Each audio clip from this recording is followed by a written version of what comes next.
Hello students, today I am going to start new topic collider state, कोलाइडी अवस्था। कोलाइडी अवस्था को समझने से पहले हम कुछ टर्म्स को समझ लेते हैं। पहला है क्रिस्टलॉइड्स।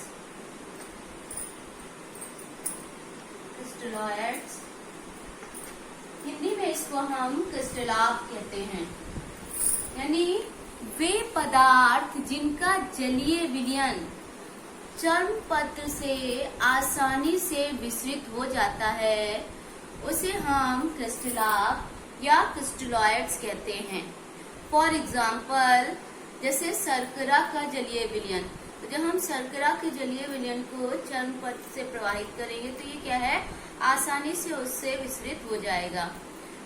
नमक का जलीय विलयन, ये सब क्या हो गए, क्रिस्टलाभ हो गए।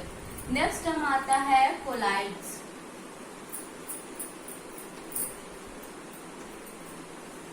या कोलाइड, तो कोलाइड्स वे होते हैं यानी वे पदार्थ जिनका विलयन चर्म पत्र से धीरे धीरे विसरित होता है, उन्हें हम क्या कहते हैं, कोलाइड्स कहते हैं। जैसे अगर हम गोंद को क्या है चर्म पत्र में प्रवाहित करें तो बहुत ज्यादा टाइम बाद वो क्या होगा, उससे चर्म पत्र से छटकर आएगा, तो ये क्या हो गए, कोलाइड्स हो गए। गोंद हो गया, जिलेटिन हो गया, ये सब क्या है, कोलाइड्स है। लेकिन जो नमक का जल में विलयन है या शर्करा का जल में विलयन है, नमक का जल में विलयन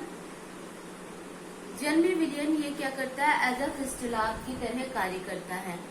लेकिन अल्कोहल में एज अ कोलाइड्स वर्क करता है।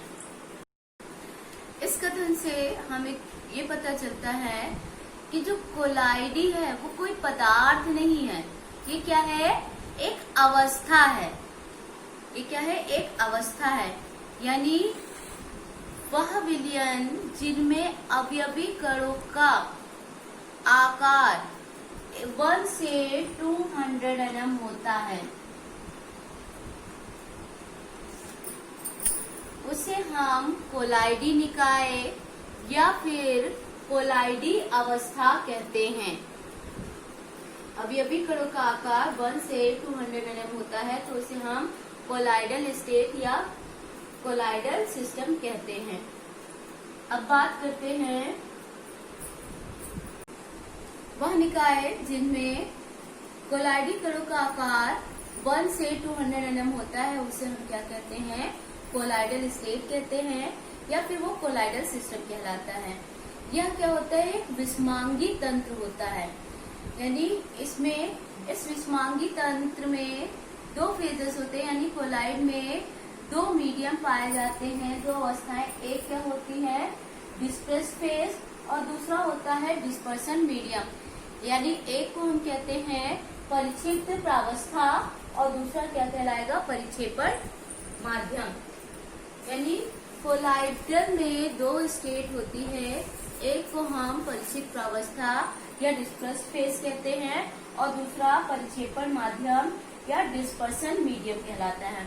जैसे आप लोगों को चैप्टर पढ़ाया था विलयन, तो विलयन क्या है, सोल्यूट प्लस सॉल्वेंट से मिलकर बना होता है।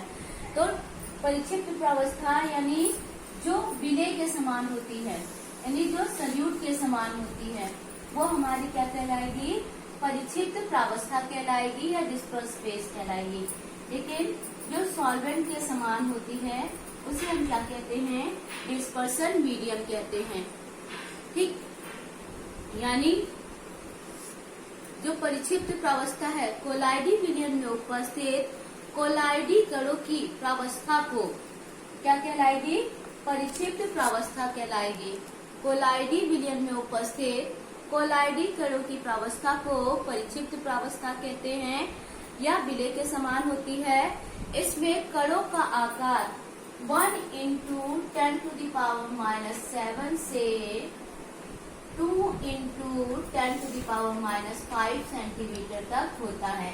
यानी जो सोल्यूट होते हैं उनके कणों का आकार 1 × 10⁻⁷ से 2 × 10⁻⁵ सेंटीमीटर होता है।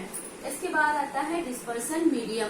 डिस्पर्सन मीडियम में कोलाइडी कण जिस माध्यम में वितरित रहते हैं, कोलाइडी कण जिस माध्यम में वितरित रहते हैं उसे हम क्या कहते हैं, डिस्पर्सन मीडियम या परिक्षेपण माध्यम कहते हैं। और ये एज अ सैल्यूट लाइक होता है। इसमें कणों का आकार 10 की घात -7 से 10 की घात -8 सेंटीमीटर होता है। ये कोलाइडी विलयन है। जैसे मिश्र धातुएं हैं, तो मिश्र धातुएं क्या होती हैं, दो ठोस धातुओं से मिलकर बनी होती है, दो या दो से अधिक धातुओं से मिलकर बनी होती है। तो इसमें डिस्पर्स जो मिश्र धातुएं हैं उसमें डिस्पर्स फेज क्या हो गया, ठोस हो गया, और डिस्पर्सन मीडियम भी क्या हो गया, ठोस हो गया। एरोसोल में यानी द्रव का गैस में विलयन क्या कहलाता है, एरोसोल कहलाता है। तो जो द्रव है वो क्या हो गए, एज अ प्रक्षिप्त प्रावस्था हो गई, और जो गैस है वो क्या हो गया, प्रक्षेपण माध्यम हो गया। जैसे कोहरा है, ये क्या है, एरोसोल कहलाएगा। ये क्या है, द्रव का गैस में विलयन है। अब बात करते हैं जो विलयन है वो उनको कणों की संख्या के आधार पर 3 भागों में वर्गीकृत किया गया है। पहला वास्तविक विलयन, ट्रू सॉल्यूशन।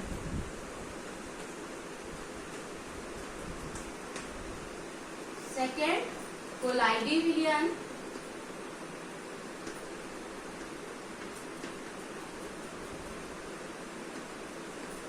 थर्ड निलंबन यानी सस्पेंशन।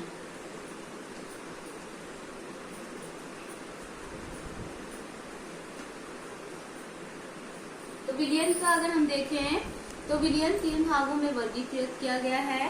पहला true solution, second colloidal solution and third suspension.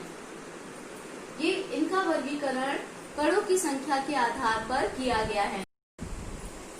जिस विलयन में कणों का आकार लेस देन 1 nm होता है, 1 नैनोमीटर से कम होता है, उस विलयन को हम क्या कहते हैं, वास्तविक विलयन कहते हैं।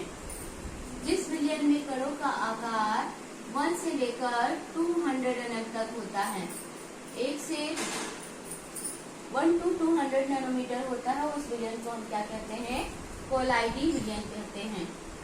और जिन के कणों का आकार 200 nm से ज्यादा होता है उन्हें हम निलंबन यानी सस्पेंशन कहते हैं। तो वास्तविक विलयन में हमें यानी वास्तविक विलयन में जब हम चीनी को क्या करते हैं, जल में डिजोल्व करते हैं और उसको देखें तो हमें चीनी के कण अलग से दिखाई नहीं देते हैं, यानी इनको हम क्या है, नग्न आई द्वारा इनके कणों को नहीं देखा जा सकता है। लेकिन जो निलंबन है इनके कणों को हम क्या है, नग्न आई के द्वारा देख सकते हैं, क्योंकि इनके कणों का आकार क्या होता है, ज्यादा होता है। कोलाइडी विलयन इनके कणों को हम नग्न आई द्वारा नहीं देख सकते हैं, लेकिन जब हम इसमें स्कैटर्ड लाइट पास कराते हैं तब इनके कणों को हम देख सकते हैं। यानी वास्तविक विलयन के कणों को नग्न आंखों द्वारा नहीं देखा जा सकता है। कोलाइडी विलयन के कणों को नग्न आंखों के द्वारा नहीं देखा जा सकता है, लेकिन जब हम इसमें स्कैटर्ड लाइट में हम इसको देखते हैं तब हम इनके कणों को देख सकते हैं। सस्पेंशन में यानी निलंबन में कणों का आकार बड़ा होता है, जिससे हमें इनको जो इनके कण होते हैं वो हम नग्न आई के द्वारा देख सकते हैं। अगर विसरण की बात करें तो वास्तविक विलयन क्या है, फिल्टर पेपर से जब हम इसको छानेंगे तो ये इजिली क्या होंगे, विसरित हो जाएंगे। कोलाइडी विलयन क्या होंगे, धीरे धीरे विसरित होंगे, और निलंबन क्या होगा, विसरित नहीं होगा, क्योंकि इनके कण क्या होंगे, बड़े बड़े होंगे, तो ये हमारे क्या है, विसरित नहीं होंगे। तो कोलाइडी विलयन में आपको फॉर एग्जाम्पल जैसे अभी बताया गोंद है, जिलेटिन है, ये क्या हो गया, कोलाइडी विलयन हो गया। वास्तविक विलयन जैसे नमक का जलीय विलयन या शर्करा का जलीय विलयन। निलंबन यानी कीचड़ जो होता है या जल में जो मिट्टी घुली होती है वो क्या हो गया, निलंबन हो गया। ठीक, अब वास्तविक विलयन होते हैं, अगर हम इनको देखें तो ये हमारे क्या होते हैं, समांगी होते हैं। यानी इनका समान कंपोजिशन होता है। लेकिन जो कोलाइडी विलयन होते हैं वो क्या होते हैं, विषमांगी होते हैं। ऐसे ही जो निलंबन होता है वो भी क्या होता है, विषमांगी होता है। वास्तविक विलयन होमोजीनियस होता है, कोलाइडी विलयन हेट्रोजीनियस, और निलंबन भी क्या होता है, हेट्रोजीनियस होता है।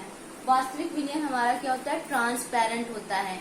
लेकिन जो कोलाइडी विलयन होता है ये क्या होता है, पारदर्शी यानी ट्रांसपेरेंट होता है। कोलाइडी विलयन क्या होता है, धुंधला होता है। और जो निलंबन होता है ये अपारदर्शी होता है।